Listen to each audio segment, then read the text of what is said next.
bullshit, it's just a bunch of bullshit I threw together, but it does look pretty cool, so this is exactly how I did it. Hey, what is up everyone? Welcome back to another sorting through the Gundam dungeon video. So, in here somewhere, I've got some buildings I've been putting off, kind of making and using for a Gundam diorama for quite some time. Basically, I wanted to make something a little bit like the 8th MS team. Remember that absolutely over-the-top awesome fight between the Goof and the Easy 8, or the Goof Custom? That was one of my all-time favorite scenes. So I wanted to make something city-like or dock-like like that, and I've been collecting bits for quite some time, and now it's time to try and find where said bits are. I've got some buildings in here. Oh, that's just a bunch of super unpainted Warhammer. Oh, any buildings otherwise in here that I don't know of? That's a lot of Warhammer. I might actually take a look through that. Oh man, that weighs a ton. Come on. So this is definitely fun and cool and all, but sadly none of this is what I'm looking for right now. So I think I saw buildings written on a box over here.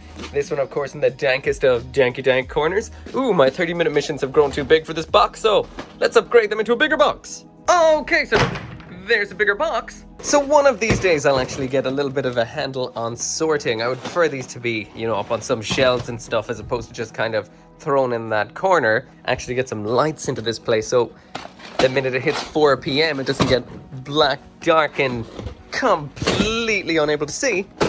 Okay. Random sorting. Absolutely sidetracked by some random sorting. Anyway. Okay, so that is that random side quest complete. Huh? So yeah, because of me being unprepared as usual, my phone did run out of battery while I was searching for this, but I did find it.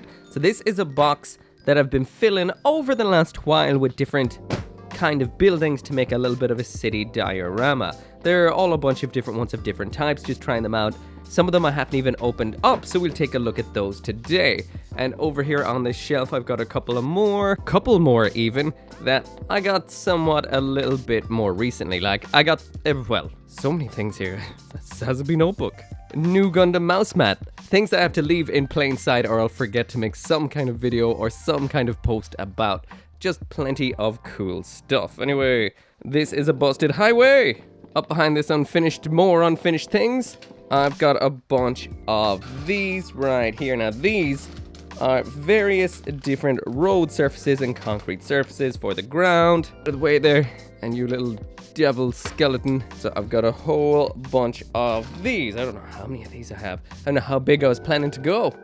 I guess big enough for nice, cool video segments. I also grabbed one of these today because it's that time of year where you can get really handy string LED lights. I'm gonna pop these inside of some of the buildings. I think I have some other ones around somewhere else. They're just really handy to get for this sort of thing. I'm just gonna build everything up on top of this here styrofoam thingamajigger is used for spraying stuff, and we'll see what we can get out of it. Some kind of quick little diorama. It's more of a mock-up for what I'm going to do permanently, and just to take a look at the products. So inside this box I've got a few things. Like I said, I've been building these up over some time. Now I'm going to take a look really quickly at some things I'm not going to use, but different kinds of various buildings I've used in the background before. Now first up is this one right here.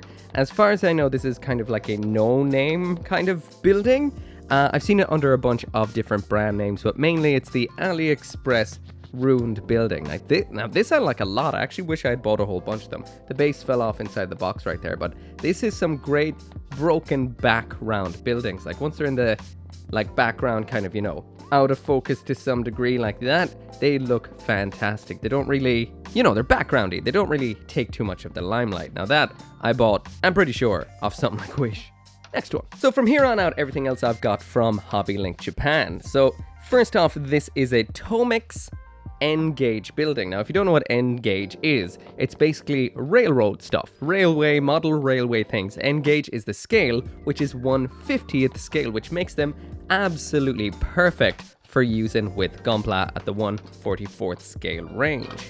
These, of course, are super high detail to look like actual modern city buildings in Japan, which will give you an absolutely fantastic background for any kind of city fight or city war kind of diorama. Now with these I was really thinking of the box. I was really super inspired by the box of the Master Grade Gym Sniper 2. That it's just kind of, if I recall correctly, it's in a kneeling position in the middle of a nighttime city, really giving it a cool kind of feeling. And again, is that from 8th MS Team? I think that one's actually from War in the Pocket, but it's the same sort of really nice, intimate kind of Gundam story.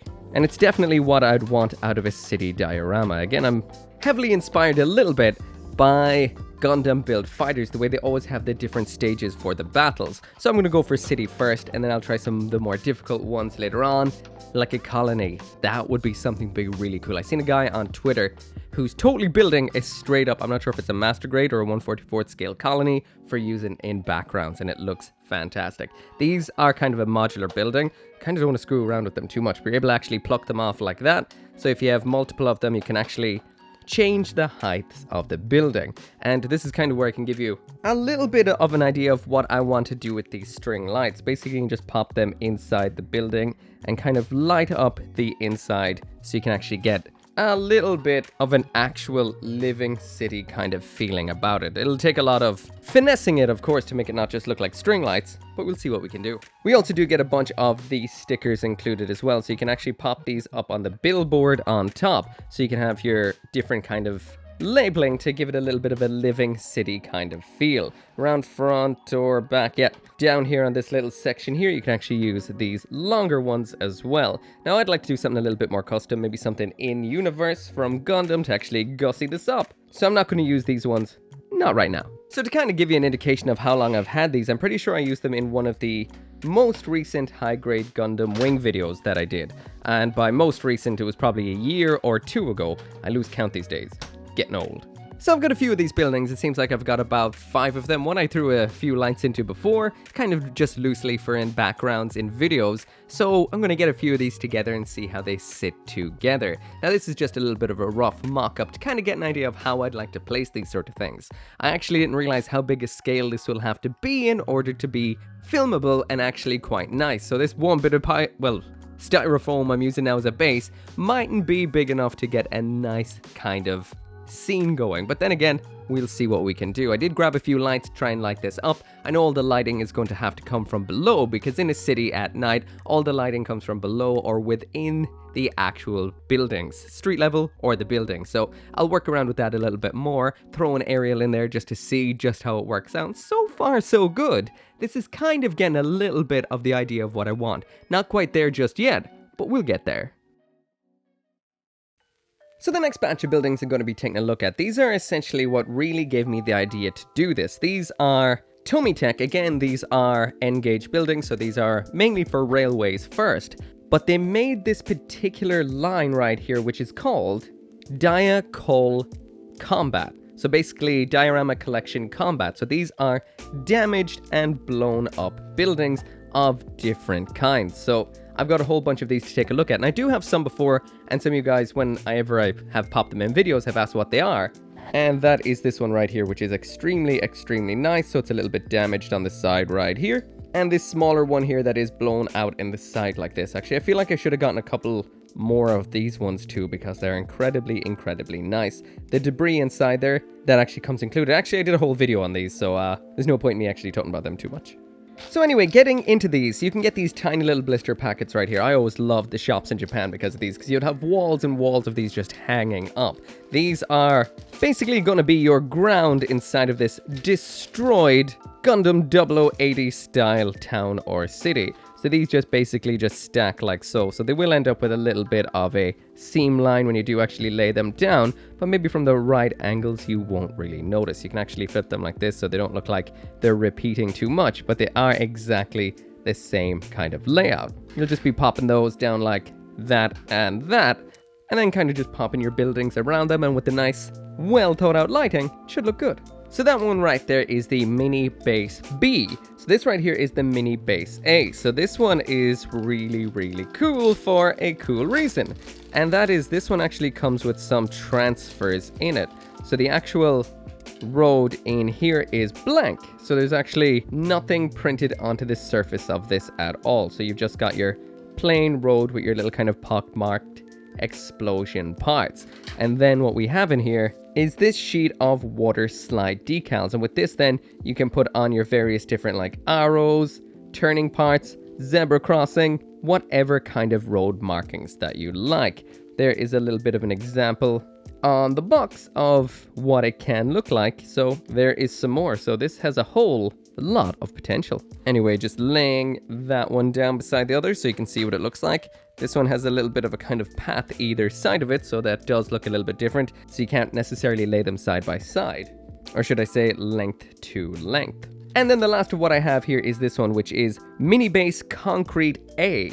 Now there might have been other ones of this and maybe I didn't like them for one reason or another. Maybe the color didn't match what I'm going for. But what that looks like is this right here. So this is some kind of little pathy section. Now I am a little bit disappointed that they repeat this little part only halfway. So that does mean if you actually pop them like so, it will start to go, well, look a little bit repetitive. And if you try to pop them this way, it kind of looks a little bit funny. So I'm not necessarily sure how they're actually thinking you're going to pop these guys together. Anyway, I'll just pop those side by side with those so you can kind of see the ground that we're getting put together a little bit here. So yeah, something like this then combined with these buildings, which you just pop up alongside them like so, will be building up your little bit of a destroyed city diorama for your nice Gundam backdrops.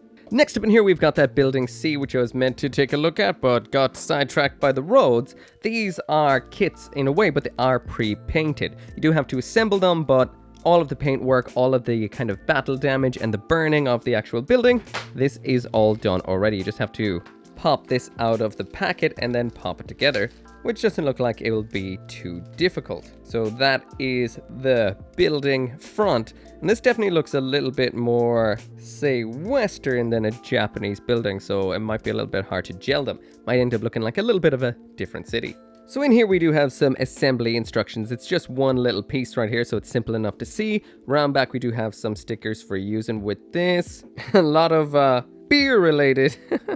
Please taste orange beer by glass. So yeah, I guess it's some kind of bar and hotel. So popping it together is simple enough. The top and the bottom don't actually fit on tight. I guess you have to decide whether or not you want to actually glue that into position or not. I would say the reason for that is so maybe you can pop in lights, or maybe depending on your layout, you might want to shift this little segment back or forward a little bit in order to kind of, suit what you've got laid out. But, I would recommend gluing it, or you could end up having bits falling over and domino affecting each other down. Whoa, like that. So next up is Battlefield Building B, or Building of Battlefield B. This looks a little bit like a museum. Getting that open. And this definitely looks a damn sight smaller than what we just saw. Again, simple, straightforward instructions and more beer stickers. Alright, so getting this packet opened up. Multiple little parts in here. Once again, pre-painted out of the box, so you've got all of your detail. All you have to do is take it out and assemble it, and it should look amazing right out of box. I would recommend a little bit of glue for the smaller parts, so you don't lose anything. So the assembly on this one is pretty simple as well. It's a much smaller building and it slots together in pretty much the same way. When it comes to these buildings, there's no way to build them wrong because everything, all the slots, don't line up if you try and put the wrong thing in the wrong place. So it's just easy to assemble. Then it just holds itself together when assembled, so you do not need any glue. Now this one is well lodged into the bottom. We've got some stuff for up top. I did get a little bit confused by the roof at first because it actually slots down inside of it, not on top, and this is what you get in the end. Definitely more of a kind of European looking building, war-torn European looking building than what we were seeing with those city things a little while ago. So blasting through these, and next one I've got Destroyed Building C, and this is DCM-04, so let's get this one built. This one's a little closer in style to these ones right here, which are really destroyed. I guess the difference is these ones are destroyed. This one right here is just a little bit burnt up a bit. So these ones right here build up a little bit. Whoa, this one's quite large. These ones build up a little bit more like a model kit, so they do have some model kit style aspects involved in the different destroyed floors. So when it comes to putting this one together, it's definitely a lot more involved than the last ones I just showed you, more like the ones from before. I'm pretty sure this is part of the same line of those particular ones. So this does involve nipping some parts off of runners, so we do have a whole bunch of little parts you do need to to snip out and put together. The overall assembly then is quite similar to what we would have seen before. You attach the little elevator shaft to one of the smaller walls, the smaller walls to the big wall, and the bigger walls to the base. Now, it's only after I got this that I saw you could actually get two of them and pop them together base to base for a fully hollowed out, blown up building. But hey, I think with a lot of hobby things, you need to get at least two minimum, because that tends to be the way they end up working out. Some of them are almost like half of a whole piece. Then you need to slot in these floors just like so. Everything attaches without glue, clicks into place. So once you're done attaching all those bits together, we do have some parts for attaching outside,